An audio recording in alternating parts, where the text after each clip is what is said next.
लोक आहे अशा लोकांसाठी कठीण आहे. हे आता सध्या सोपं आहे, म्हणजे हाताची घडी समोरून आपण घालतो तर त्याच्याऐवजी पाठीमागून जर घडी घातली तर त्याला पश्चिमबद्ध हस्तासन असं एक त्याचं नाव आहे. हे पाठीला ज्यांना पोक आहे त्यांच्यासाठी हे करणं कठीण आहे. हात पोहोचत नाही, असा हात पोहोचत नाही, कारण त्यांचे शोल्डर समोर असतात. शोल्डर समोर असतात, हात पोहोचत नाही, पाठीला पोक असतो. पण जर ते प्रयत्न करतील या आसनाची स्थिती गाठण्यासाठी तर त्या स्थितीपर्यंत जाईपर्यंत त्यांना तो फरक पडलेला असेल. योगासनाचा फायदा केव्हा होतो? योग शिक्षकांसाठी प्रश्न आहे. योगासनाचा फायदा केव्हा होतो?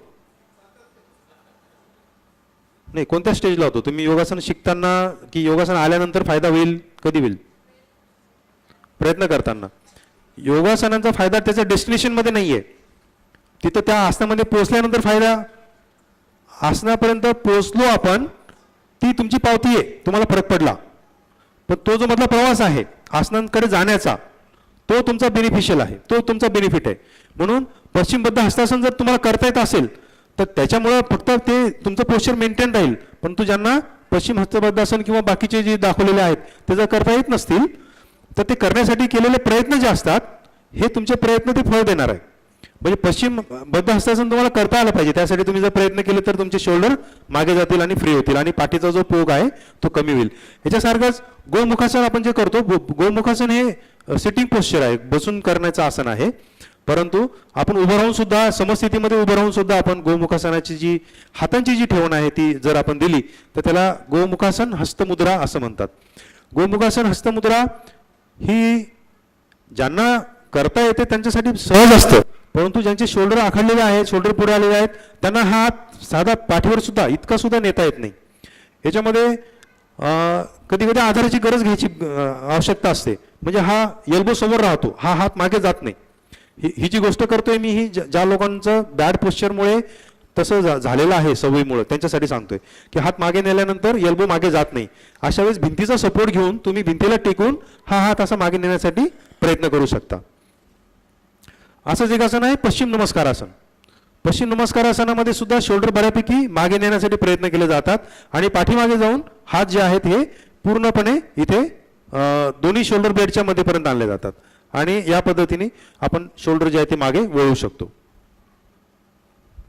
हे सगळे शोल्डरसाठी आहेत. हे जे व्यायाम आहेत हे शोल्डरसाठी आणि हंचबॅकसाठी आहेत. काही लोकांचे इतके आखडलेले असतात की त्यांना थोडंसं जास्त प्रयत्नांची गरज असते. अशा वेळेस अयंगार योगामध्ये या पद्धतीने रोपचा यूज केला जातो किंवा ग्रिल वापरली जाते. घरी सुद्धा जर ज्या लोकांना हात मागे जात नाही किंवा तुमच्यापैकी काही लोक योगाच्या क्लासला जात असतील आणि तुम्हाला गोमुखासनामध्ये हात मागे नेता येत नाहीत आणि तुम्हाला असं वाटतं की माझे शोल्डर अजून थोडे फ्री झाले पाहिजे, तर तुम्ही या जो अलीकडचा जो पिक्चर आहे ज्यामध्ये ग्रिल धरलेली आहे अशा प्रकारची ग्रिल तुम्ही होल्ड करून एक 10 सेकंदासाठी नंतर 30 सेकंदासाठी असा कालावधी वाढवत नेऊन तुम्ही शोल्डरला फ्री करण्यासाठी अशा प्रकारचं आसन तुम्ही ते करू शकता.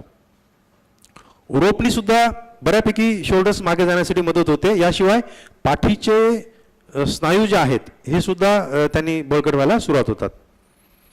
याला धनुरासन हस्तबंध असं म्हटलेलं आहे.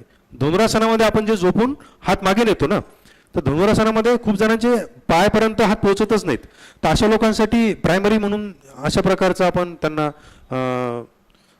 पोजेस आपण त्यांना देऊ शकतो. कंटाळवाणं होत नाहीये ना?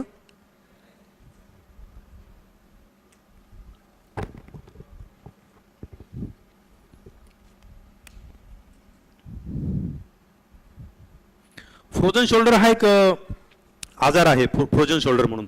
ज्यांना जर तुम्हाला फ्रोझन शोल्डर म्हणजे हात वर नेण्यासाठी जर त्रास होत असेल तर तुम्ही पहिल्यांदा अगोदर काय करायला पाहिजे की आपल्याला डायबिटीज झाला का किंवा डायबिटीज होण्याचे चान्सेस आहेत का हे तुम्ही बघायला पाहिजे. कारण आजकालच्या याच्यामध्ये फ्रोझन शोल्डरच्या 10 पैकी किमान 7 ते 8 लोकांना डायबिटीज झाला किंवा असल्याची लक्षणं असतात. तर किंवा डायबिटीज ऑलरेडी असेल तर फ्रोझन शोल्डर होण्याचे चान्सेस हे खूप जास्त असतात. की फ्रोझन शोल्डर म्हणजे सांध्यांमधले स्नायू आखडतात, त्या ठिकाणी फायब्रस टिश्यू तयार होतात, कॅल्सिफिकेशन होतं आणि तो सांधा आखडून जातो. तर अशा फ्रोझन शोल्डरच्या लोकांमध्ये सुद्धा याच्या अगोदर दाखवले जे 3 व्यायाम आहेत पश्चिमबद्ध हस्तासन, गोमुखासन, हस्तमुद्रा आणि पश्चिम नमस्कार आसन हे जर सातत्याने जर केले तर अशा लोकांना फरक पडतो. म्हणजे पार्टिसिपेंट जेव्हा येतात इतकाच हात जातो मागे, इतकाच हात, परंतु नंतर इतका प्रयत्नांनी तो पूर्णपणे वरपर्यंत जाऊन आणि पूर्ण ग्रीप घेणं इथपर्यंत फरक पडलेले आम्ही आमच्या क्लासमध्ये बघितलेला आहे.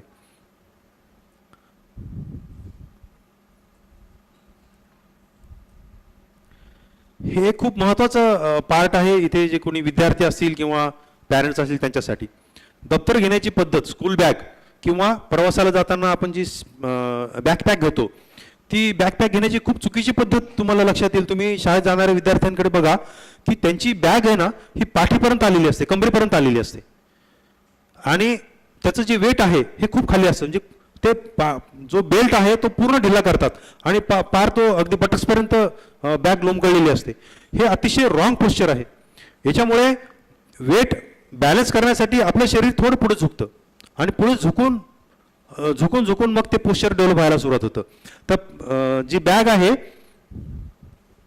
ही कधीही खांद्याच्या लगत असायला पाहिजे, खांद्याच्या जवळ. हे खाली जी लटकलेली बॅग आहे ही रॉंग आहे आणि ही वर घेतलेली जी आहे ही करेक्ट आहे. माझ्या मुलांना मी जेव्हा सांगितलं हे असं करायला पाहिजे, बॅग वर घ्यायला पाहिजे, तर ते नाही म्हणायचे. त्याचं कारण काय माहिती का, की सगळ्या मुलांच्या बॅग खाली आणि मी एकटाच कसा वर घेऊ, पिअर प्रेशर असतं है ना. हा अवेअरनेस शाळेमध्ये व्हायला पाहिजे. इथं जर कोणी शिक्षक जे स्कूल टीचर वगैरे कोणी असेल तर त्यांना हा पॉईंट लक्षात घ्या की तुम्ही तुमच्या विद्यार्थ्यांना हे सांगा की बॅग कशी घ्यायला पाहिजे, पाठीवरची बॅग कशी घ्यायला पाहिजे. हा फार कॉमन विषय आहे. आणि म्हणजे 20-30 वर्षापूर्वी जे शाळेत म्हणजे 90च्या अगोदर जे शाळेत जात होते तर खूप हलकं दप्तर होतं. आता जे दप्तर आहेत, स्कूल बॅग ज्या आहेत अतिशय हेवी असतात. तर त्यामुळे त्यांना जी बॅग घ्यायची आहे ती योग्य पद्धतीनेच पाठीवर घेतल्या गेली पाहिजे.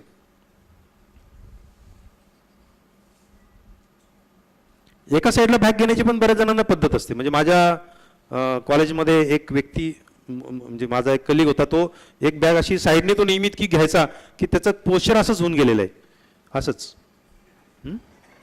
असं पोश्चर अजून कोणाचं आहे? हा, पुष्पा.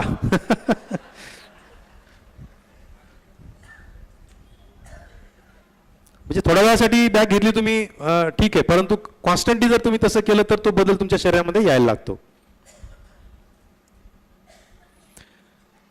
हा एक गाडी चालवतानाचं जे पोश्चर आहे हे सुद्धा एक कारणीभूत असतं की हंचबॅक आणि शोल्डर जर पुढे असतील तर गाडी चालवताना तुमचं पोश्चर जे आहे हे रॉंग असतं.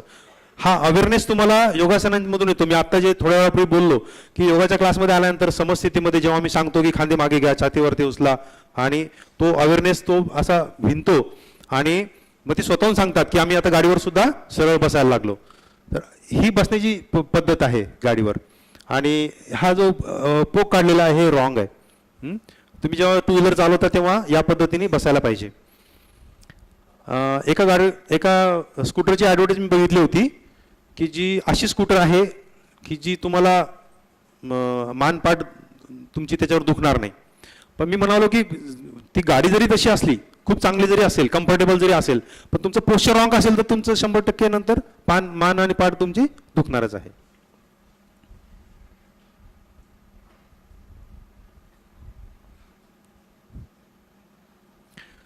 चुकीच्या पोश्चरमुळे म्हणजे सतत बैठे काम करत राहून चुकीच्या पोश्चरमुळं एक फार महत्त्वाचा परिणाम आपल्या स्नायूंवर होत असतो.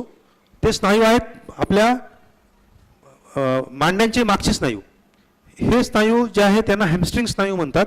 यांचं काम काय आहे की मी पुढे जेव्हा वाकतो तर पुढे वाकल्यानंतर मी खाली पडलो नाही पाहिजे, म्हणून जे स्नायू मला मागच्या बाजूने ओढून धरतात अशा प्रकारचे ज्या मसल्स आहेत त्यांना एकत्रितपणे हॅमस्ट्रिंग म्हणतात. ह्या 3 प्रकारच्या मसल्स असतात. या तिन्ही मसल्सला मिळून हॅमस्ट्रिंग हा शब्द आहे. आणि या हॅमस्ट्रिंगमध्ये स्टिफनेस येतो, ते आखडतात चुकीच्या पोश्चरमुळं.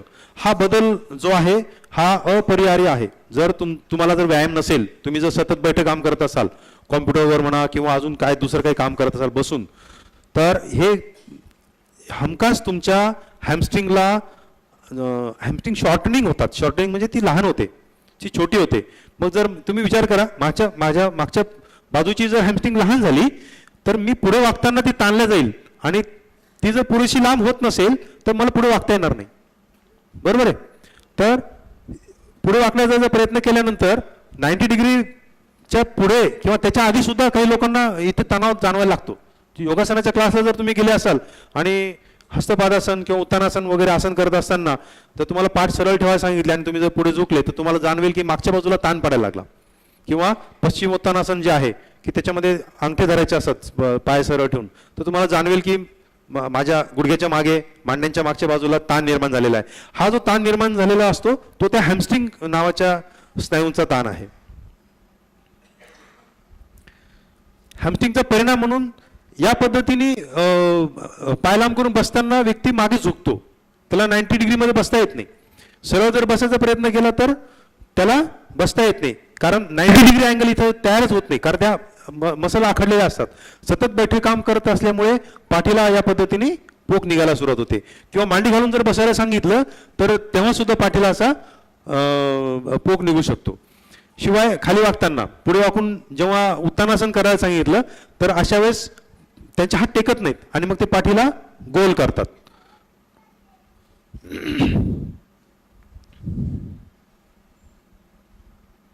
हा जो परिणाम आहे हा टाईट हॅमस्ट्रिंगचा परिणाम आहे. टाईट हॅमस्ट्रिंग झाल्यामुळे आहे. आता याच्यावर काय उपाय काय आहे? याच्यावर उपाय आहे की जर तुम्हाला बसायचं आहे, समजा तुम्हाला प्राणायाम करायचा आहे आणि तुम्हाला बसायचं आहे आणि प्राणायामाची अट अशी आहे की तुमचा पाठीचा कणा हा सरळ असला पाहिजे, तर अशा वेळेस बसण्यासाठी म्हणून जर तुम्ही एखादी जर हे इथे ही छोटी